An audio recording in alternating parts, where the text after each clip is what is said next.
in terms of the investment environment, some of the things that we look at are obviously the underlying strength of GDP growth.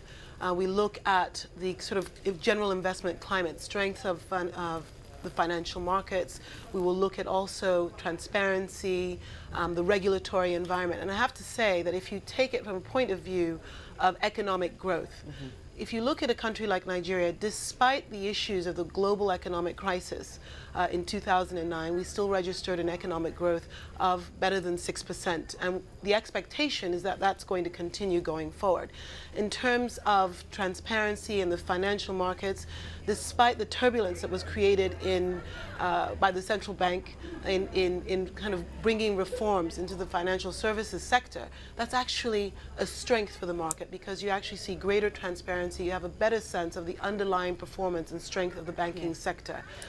In terms of the political environment, yes, there is uncertainty, but I think that that is just a constant of what you see oftentimes in this region. But having said that, the strength of the democracies, the democratic processes, I think are actually functioning, because if we'd had the types of situations that we have now, you'd have certainly seen a lot greater slowdown in the economy. So generally, the macroeconomic factors, I think, are there.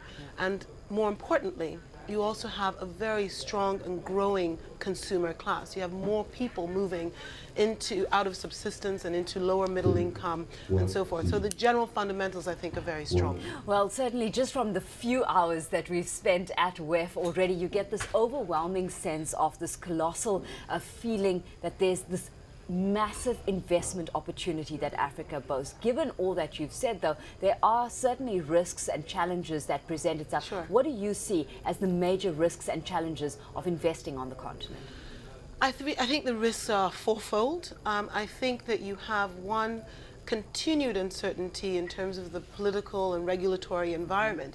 But what you have to do is actually understand the impact that that can have on the businesses that you're investing in, and these can be mitigated.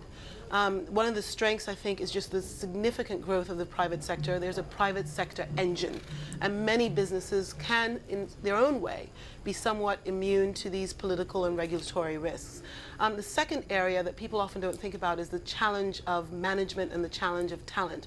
These are economies that are fast-growing, many opportunities. We have terrific entrepreneurs, but oftentimes there isn't sufficient body of talent to actually create the institution. So companies have got to spend a lot of time identifying talent, training talent, and so forth. With that being the case, you know, there's a lot of attention that's placed on country risk and evaluating country risk, but one would assume then industry risk is just as important a factor to consider heading into any country on the continent. I would agree, and that's why I talked earlier about what are your own mitigants and what's the actual industry and business that you're actually investing in, and how do you actually mitigate that. So if I look at the Actis portfolio, we really believe in consumer-driven industries. We believe a lot in industrials. We believe a lot in the financial services sector, and we believe a lot in business services. There are other companies who will focus a lot of their attention on oil and gas services and just the extractive industries.